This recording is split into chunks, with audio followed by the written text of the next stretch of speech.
है दोस्तों अभी पीसीएस का एग्ज़ाम होने वाला है। दोस्तों मेरा टारगेट है, मैंने देखा है ऐसा कि पीसीएस के बहुत सारे क्वेश्चन रिपीट होते हैं। दोस्तों मेरा ऐसा मानना है कि अगर आप पीसीएस का प्री का क्वेश्चन अगर आप 10 साल का क्वेश्चन सॉल्व कर लेते हैं तो बहुत फ़ायदा मिलती है एग्जामिनेशन हॉल में। इसलिए दोस्तों मैं हर रविवार आपसे मिलूंगा यूपी पीसीएस का क्वेश्चन 1991 से लेकर के एक रविवार को जरूर मैं 1 वर्ष का पूरा क्वेश्चन क्लियर कर दूंगा। दोस्तों आज मेरा टारगेट है 1991 का क्वेश्चन पेपर पूरा 1991। दोस्तों हर रविवार को मैं 1 वर्ष का क्वेश्चन पेपर लेकर मिलूंगा 1991 से लेकर मैं 2015 तक एग्जाम है, 2015 तक सारा क्वेश्चन पेपर सॉल्व करूँगा। प्लीज़ दोस्तों हर रविवार को जरूर देखें। और दोस्तों मेरा रोज़ वीडियो अपलोड होता है मैथ, रीजनिंग, जीके जीएस हर विषय का। दोस्तों अगर मेरा वीडियो आपको पसंद है तो प्लीज़ सब्सक्राइब जरूर करें, लाइक जरूर करें, कमेंट जरूर करें। दोस्तों चलिए चलते हैं आज। दोस्तों मेरा टारगेट है आज पहले हिस्ट्री का। तो हिस्ट्री में देख लीजिए दोस्तों पीसीएस 1991 का क्वेश्चन मैं सॉल्व कर रहा हूँ। दोस्तों इसमें एंशिएंट हिस्ट्री से पहले कुछ क्वेश्चन है, देखते हैं, बहुत ईजी है। दोस्तों सबसे पहला सवाल है कि सत्यमेव जयते कहाँ से लिया गया है। दोस्तों बहुत इंपॉर्टेंट सवाल है, यह क्वेश्चन बहुत ज़्यादा रिपीट कर चुका है दोस्तों, तो याद रखिएगा दोस्तों। यह पीसीएस के लिए इंपॉर्टेंट नहीं है, हर कंपटीशन के लिए इंपॉर्टेंट है। तो सत्यमेव जयते कहाँ से लिया गया है दोस्तों, याद रखिएगा मांडुक्य उपनिषद से, मांडुक्य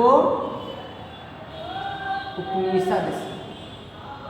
दोस्तों ये बात याद रखिएगा, सत्यमेव जयते कहाँ से लिया गया है, मांडुक्य उपनिषद से लिया गया है। और एक और तथ्य है मैं इसके साथ जो रिलेटेड है मैं सभी को क्लियर करते जाऊँगा। दोस्तों सत्यम शिवम सुंदरम जो ये वर्ड है, सत्यम शिवम सुंदरम, इसको कहा जाता है त्रिशब्द। दोस्तों यह जो वर्ड है यह वर्ड भी मांडुक्य उपनिषद से लिया गया है। दोस्तों अगर ऐसा भी सवाल है कि सत्यम शिवम सुंदरम कहाँ से उद्धृत है, कहाँ से लिया गया है, दोस्तों याद रखिएगा मांडुक्य उपनिषद से। ठीक है, अब अगला है भारतीय दर्शन का प्रारंभिक शाखा। दोस्तों फिलोसफी तो समझते हैं, इंडियन फिलोसफी, उसका सबसे प्रारंभिक शाखा था दोस्तों, उसका नाम था, चलते हैं, भारतीय दर्शन की प्रारंभिक शाखा। तो दोस्तों इसको याद करने के लिए ट्रिक है कि आप जब शाखा देखिएगा तो शाखा क्या आएगा, 1 नंबर 2 नंबर 3 नंबर 4 नंबर ऐसे आएगा। दोस्तों तो 1 नंबर 2 नंबर 3 नंबर 4 नंबर क्या है, संख्या है, तो संख्या है तो याद रखिएगा सांख्य। तो भारतीय दर्शन का प्रारंभिक शाखा क्या है दोस्तों, सांख्य। सांख्य हो गया।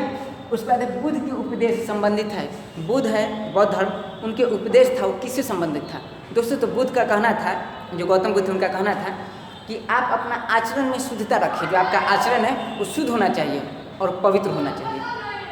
तो उनका उपदेश संबंधित है किससे, आचरण की शुद्धता और पवित्रता से। याद रखिएगा आचरण की शुद्धता, याद रखिएगा आचरण की शुद्धता से और पवित्रता से। दोस्तों साथ साथ नोट्स बनाते जाइएगा। और जिन लोगों को प्लीज़ नोट्स चाहिए प्लीज़ अपना व्हाट्सएप नंबर कमेंट करें ताकि मैं उनको ऐड कर लूँ और उनके यहाँ नोट्स भेज सकूँ, या फिर जो भी समस्या हो प्लीज़ कमेंट जरूर करें। जी दोस्तों चलिए आगे चलते हैं। दोस्तों तो मेरा 3 क्वेश्चन हो चुका है। सत्यमेव जयते कहाँ से लिया गया है, मांडुक्य उपनिषद से लिया गया है। उसके बाद है भारतीय दर्शन की प्रारंभिक शाखा कौन है, सांख्य। उसके बाद है सवाल कि बुद्ध के उपदेश संबंधित है किससे, तो दोस्तों बुद्ध का जो उपदेश है वो संबंधित है आचरण की शुद्धता और पवित्रता से। उसके बाद का सवाल है कि मालवा, गुजरात और महाराष्ट्र किसने जीता। दोस्तों मालवा, गुजरात और महाराष्ट्र सबसे पहले किसने जीता, दोस्तों याद रखिएगा मालवा, गुजरात और महाराष्ट्र। दोस्तों तो देखिए इसमें 3 नाम आ रहा है, गुजरात गु से गुप्त, महाराष्ट्र मालवा, तो म से मौर्य, यानी गुप्त मौर्य कौन है दोस्तों, तो चंद्रगुप्त मौर्य। तो आपको याद रखना होगा चंद्रगुप्त मौर्य, चंद्रगुप्त मौर्य। तो दोस्तों याद रखिएगा मालवा, गुजरात और महाराष्ट्र सबसे पहले किसने जीता, किस शासक ने सबसे पहले जीता, दोस्तों याद रखिएगा चंद्रगुप्त मौर्य। उसके बाद है कनिष्क का राज अभिषेक कब हुआ। दोस्तों बहुत इंपॉर्टेंट सवाल है दोस्तों, बहुत बार रिपीट कर चुका है। कनिष्क का राज अभिषेक कब हुआ, आप याद रखिएगा 78 AD, 78 AD। तो कनिष्क का राज अभिषेक कब हुआ दोस्तों, तो 78 AD, याद रहेगा। चलिए उसके बाद सांची का स्तूप किसने बनवाया। दोस्तों बहुत इंपॉर्टेंट सवाल है, सांची का स्तूप किसने बनवाया, सब जानते हैं, अशोका द ग्रेट, अशोक महान ने। तो सांची का स्तूप किसने बनाया, अशोक ने। उसके बाद है रामानुजाचार्य जो थे उस किससे संबंधित थे, तो दोस्तों एक सिद्धांत है विशिष्टावाद, किसी भी कण का, किसी पदार्थ का, किसी भी क्षेत्र विशेष का एक विशिष्ट दिखलाना, वो सिद्धांत को कहते हैं विशिष्टावाद। ये विशिष्टावाद सिद्धांत किसने दिया था, रामानुजाचार्य। तो याद रखिएगा रामानुजाचार्य संबंधित है किससे, तो विशिष्टावाद से। रामानुजाचार्य किससे संबंधित है दोस्तों, तो विशिष्टावाद से, विशिष्टावाद से। उसके बाद है खजुराहो का कंदरिया महादेव मंदिर कहाँ है दोस्तों? महादेव जी का एक मंदिर है जिसका नाम है खजुराहो का कंदरिया, खजुराहो का कंदरिया महादेव मंदिर, खजुराहो का कंदरिया महादेव मंदिर। दोस्तों बहुत इंपॉर्टेंट मंदिर है और यह क्वेश्चन भी बहुत ज़्यादा पीछे से पूछा जा चुका है। दोस्तों आज थोड़ा मैं तेज़ी में करूँगा क्योंकि समय आज थोड़ा सा कम है, प्लीज़ दोस्तों बुरा मत मानिए, माफ़ कर दीजिएगा। अगली बार से मैं जो वीडियो बनाऊँगा दोस्तों पूरा क्लियर बनाऊँगा और आज थोड़ा समय कम है। सवाल है कि खजुराहो का कंदरिया महादेव मंदिर कहाँ है दोस्तों? तो याद रखिएगा चंदेरी। कहाँ है? चंदेरी में। दोस्तों एक बार देख लीजिएगा प्लीज़, क्योंकि जब ऑब्जेक्टिव आपके सामने मिल जाए तो सॉल्व हो जाए। चंदेरी में खजुराहो का कंदरिया महादेव मंदिर कहाँ है? कंदरिया चंदेरी, कंदरिया चंदेरी ऐसे याद रखिएगा, कंदरिया चंदेरी। तो खजुराहो का कंदरिया महादेव मंदिर कहाँ है दोस्तों? चंदेरी में। उसके बाद है चोलों का राज किस क्षेत्र में फैला है? दोस्तों बहुत इंपॉर्टेंट सवाल है। चोलों का राज, जो चोल क्षेत्र है दक्षिण का, तो उनका मतलब कहाँ, उनका जो राज है वो मतलब किसके क्षेत्र में फैला हुआ है दोस्तों? तो याद रखिएगा कोरोमंडल और दक्कन के भाग, दक्कन एक प्रदेश है, दक्कन प्रदेश, उसके कुछ भाग में चोलों का क्षेत्र फैला हुआ था और कोरोमंडल एक क्षेत्र है वहाँ तक फैला हुआ था। तो कोरोमंडल तक और दक्कन के कुछ भाग तक याद रखिएगा। एक क्वेश्चन पूछा हुआ है, चोलों का राज किस क्षेत्र में फैला हुआ है दोस्तों? याद रखिएगा दक्कन के कुछ भाग तक, दक्कन के पूरा भाग तक नहीं, कुछ भाग तक। उसके बाद है किस दक्षिण भारतीय राज्य में उत्तम ग्राम प्रशासन है दोस्तों? किस मतलब था उस वक्त दोस्तों? तो किस दक्षिण भारतीय राज्य में, तो साउथ के एक दक्षिण भारत की एक राज्य था उस वक्त जिस समय सबसे अच्छा ग्राम प्रशासन था, जिसे कहा जाता है उत्तम ग्राम प्रशासन। दोस्तों कहीं नहीं, वो चोल ही है, जो मैं ऊपर बात किया हूँ। चोल का राज कहाँ तक फैला था दोस्तों? दक्कन के कुछ भाग तक फैला था, कोरोमंडल तक फैला था, उसी में जो मतलब ग्राम प्रशासन बोलते हैं बहुत अच्छा था। दोस्तों सवाल है कि किस दक्षिण भारतीय राज्य में उत्तम ग्राम प्रशासन था? तो कहाँ था दोस्तों? चोल में। उसके बाद है मीनाक्षी मंदिर कहाँ है दोस्तों? बहुत इंपॉर्टेंट है, मदुराई में है। कहाँ है? मदुराई में। याद रखिएगा, क्वेश्चन पूछा हुआ है बहुत बार, 9 बार रिपीट है क्वेश्चन मात्र 10 साल में, सोच लीजिए। तो मीनाक्षी मंदिर कहाँ स्थित है दोस्तों? मदुराई में। मीनाक्षी मंदिर कहाँ स्थित है? मदुराई में। दोस्तों कुछ लोग सोच रहे होंगे कि पीसीएस का क्वेश्चन इसलिए मैं नहीं देखूंगा। दोस्तों हर कंपटीशन इंपॉर्टेंट है, प्लीज़ जरूर देखें। मात्र 10 मिनट का समय दीजिए और पूरा याद हो जाएगा। दोस्तों मीनाक्षी मंदिर कहाँ स्थित है? मदुराई में। मीनाक्षी मंदिर कहाँ स्थित है? मदुराई में। दोस्तों वीडियो को 3 बार 4 बार देख लीजिए ताकि एकदम याद हो जाए। 40 मिनट बहुत ज़्यादा टाइम होता नहीं है। अगला है चालुक्य की राजधानी कहाँ थी दोस्तों? चालुक्य की राजधानी सबसे पहले थी वातापी। याद रखिएगा, वातापी। कहाँ था चालुक्य की पहले राजधानी? वातापी। मीनाक्षी मंदिर कहाँ स्थित है? मदुराई। मीनाक्षी मंदिर कहाँ स्थित है? मदुराई। मीनाक्षी मंदिर कहाँ स्थित है? मदुराई। चालुक्य की राजधानी कहाँ थी? वातापी। हो गया। अगला है चालुक्य वंश का सबसे महान शासक। दोस्तों चालुक्य वंश का सबसे महान जो शासक था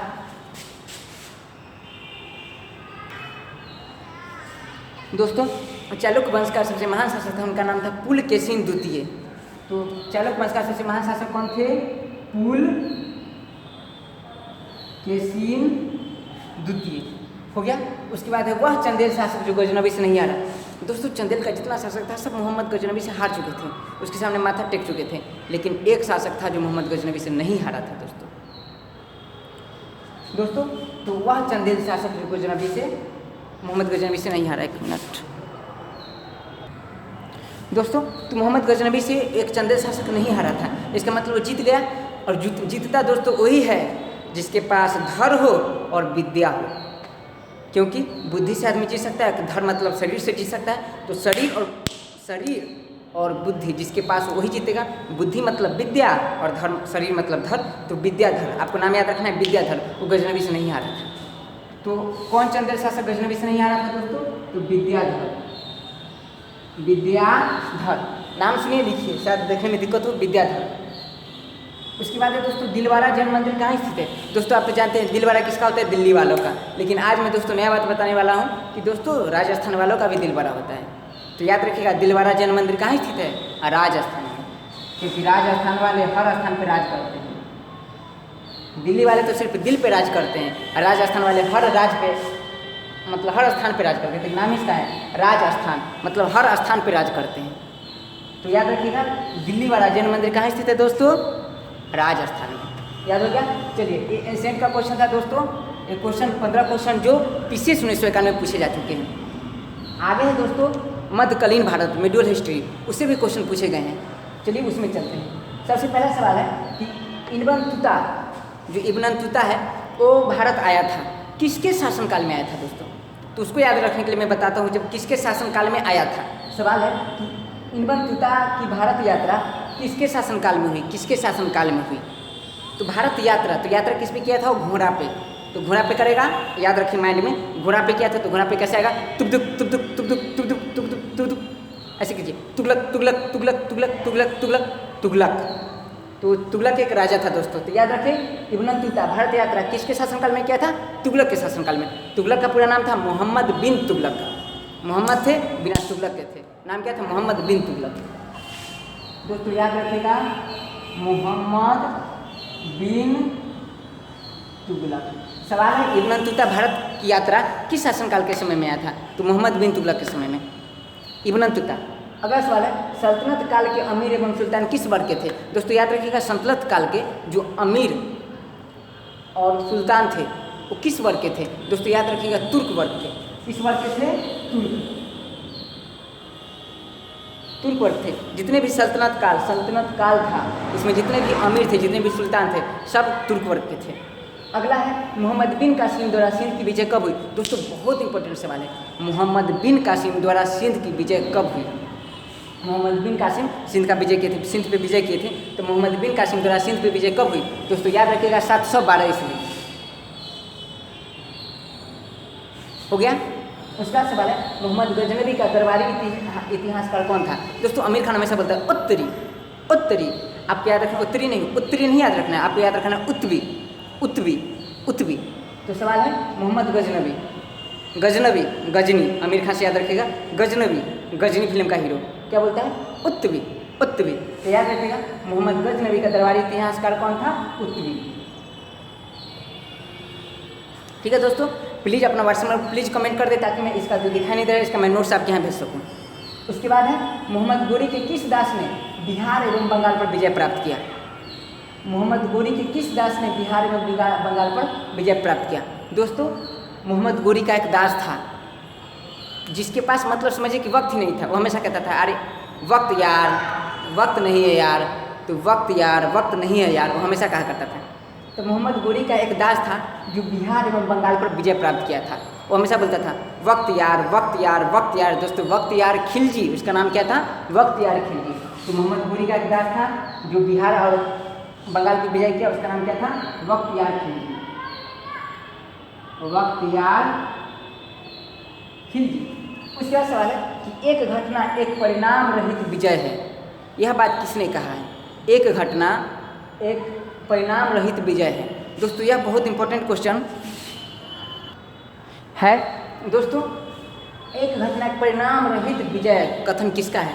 दोस्तों याद रखिएगा लेनपुल, इनका नाम है लेनपुल। याद रखिएगा विचारक है, बहुत इंपॉर्टेंट मतलब बहुत महान विचारक थे।